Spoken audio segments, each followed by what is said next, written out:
You. जय India. माननीय राजेश वर्मा जी।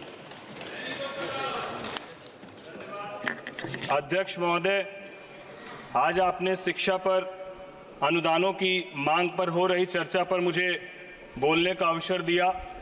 अध्यक्ष महोदय, मैं बिहार से आता हूं और जब शिक्षा की बात हो तो बिहार के 2 विश्वविद्यालयों को कभी नहीं भूला जा सकता है, जो नालंदा विश्वविद्यालय और विक्रमशिला विश्वविद्यालय। सही है। अध्यक्ष महोदय, G20 के समय जिस प्रकार से आदरणीय प्रधानमंत्री जी ने नालंदा की विरासत को पूरे विश्व के सामने सम्मान देने का काम किया, उसके लिए हम सभी बिहार के लोग हमारे प्रधानमंत्री जी का कोटि कोटि आभार और धन्यवाद व्यक्त करते हैं। एक युवा सांसद होने के नाते मुझे इस बात का भी आभास है कि जहां हमारी बढ़ती जनसंख्या वर्तमान और भविष्य दोनों ही तरीके से यदि देखें तो जहां एक हमें अवसर दिख रहा है, वहां एक चुनौती भी है। और एक शिक्षित भारत ही 5 ट्रिलियन इकोनॉमी और ग्लोबल सुपर पावर बनने का सपना देख सकता है। अध्यक्ष महोदय, हम लोगों को गर्व होता है कि आज गूगल हो, चाहे माइक्रोसॉफ्ट हो या IBM हो, इन सब का नेतृत्व एक भारतीय कर रहे हैं। आज भारत पूरे विश्व को इंजीनियर और डॉक्टर्स देने का काम कर रहा है। अध्यक्ष महोदय, यह हमारी शिक्षा व्यवस्था की देन है और इसी शिक्षा व्यवस्था को और भी मजबूती देने का काम हमारी सरकार ने किया है। इस वर्ष शिक्षा, रोजगार और कौशल प्रशिक्षण के लिए 1.48 लाख करोड़ रुपए का प्रावधान रखा गया है। बजट में घरेलू संस्थानों में उच्चतर शिक्षा के लिए 10 लाख तक के ऋण हेतु एक वित्तीय सहायता की घोषणा की गई है, जिससे प्रति वर्ष 1 लाख विद्यार्थियों को प्रत्यक्ष रूप से ऋण राशि के 3% वार्षिक ब्याज छूट के लिए ई-वाउचर दिया जाएगा। आदरणीय अध्यक्ष महोदय, इस वर्ष के बजट में केंद्र विश्वविद्यालयों के अनुदान के लिए 4000 करोड़ से अधिक रुपए की वृद्धि की गई है, जिसमें वित्तीय वर्ष 2024-25 के लिए 15,928 करोड़ रुपए आवंटित किए गए। 2024-25 के अंतरिम बजट में इस वर्ष शिक्षा मंत्रालय का कुल बजट 23-24 में 1,12,899 करोड़ रुपए के मुकाबले 1,20,627 करोड़ रुपए से 6.8% बढ़ा है। IIT को इस वर्ष 1202 करोड़ रुपए आवंटित किए गए, जो पिछले वर्ष 841 करोड़ थे।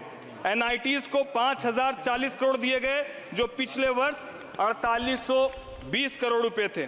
अध्यक्ष महोदय, आम बजट भाषण 2024 में आदरणीय वित्त मंत्री निर्मला सीतारमण जी ने नौकरियों को और स्किल ट्रेनिंग से जुड़ी 5 खूबसूरत स्कीम जो लॉन्च की है, उस विषय पर मैं ध्यान आकृष्ट करना चाहता हूं। जिसमें पहली scheme first time employment scheme जो है, जिसके तहत 1 लाख रुपए से कम सैलरी होने पर EPFO में पहली बार रजिस्टर करने वाले लोगों को 3 किस्तों में 15,000 रुपए की मदद दी जाएगी। वहीं दूसरी scheme job creation in manufacturing, इसमें मैन्युफैक्चरिंग सेक्टर से जुड़े फर्स्ट टाइम एम्प्लॉयमेंट को EPFO जमा करने का आधार पर शुरुआती 4 सालों में इंसेंटिव दिया जाएगा। इससे 30 लाख युवाओं को फायदा होगा। अध्यक्ष महोदय, तीसरी स्कीम सपोर्ट टू एम्प्लॉयर, इसके तहत इस स्कीम से सरकार एम्प्लॉयर्स का बोझ घटाने में मदद करेगी। इसके तहत नए कर्मचारियों के EPFO कंट्रीब्यूशन पर एम्प्लॉयर्स को 2 साल तक हर महीने 3,000 रुपए का रिम्बर्समेंट करेगी। चौथी scheme participation of women in workforce, जिसमें नौकरियों में महिलाओं की हिस्सेदारी बढ़ाने के लिए वर्किंग वुमेन हॉस्टल और कई तरह के विमेन स्किलिंग प्रोग्राम शुरू किए जाएंगे। पांचवी स्कीम स्किलिंग, जिसके तहत 20 लाख युवाओं को 5 साल में खाद स्किल से ट्रेनिंग किया जाएगा। 1000 इंडस्ट्रियल ट्रेनिंग इंस्टीट्यूट अपग्रेड किए जाएंगे। हर साल 25,000 स्टूडेंट को स्किलिंग लोन का फायदा दिया जाएगा। सरकार 500 टॉप कंपनियों में 1 करोड़ युवाओं को इंटर्नशिप देने का काम करेगी। सरकार ने 2014 से 2024 तक 7 नए IIT और 7 नए IIM खोले हैं। देश में 3000 नए ITI बनाए गए, 16 ट्रिपल ITs और 390 यूनिवर्सिटी शुरू की गई है और पिछले 10 सालों में हायर एजुकेशन में 28% तक की बढ़ोतरी देखने को मिली है। आज विभिन्न स्टार्टअप्स के माध्यम से युवा विश्व भर में भारतीय ध्वज को ऊंचा उठा रहा है। पिछले 10 वर्षों में उच्च शिक्षा संस्थान में 11% की वृद्धि हुई है, जिसमें सार्वजनिक विश्वविद्यालयों की संख्या 316 से बढ़कर 480 हो गई है। तकनीकी विश्वविद्यालयों की संख्या 90 से बढ़कर 183 हो गई है।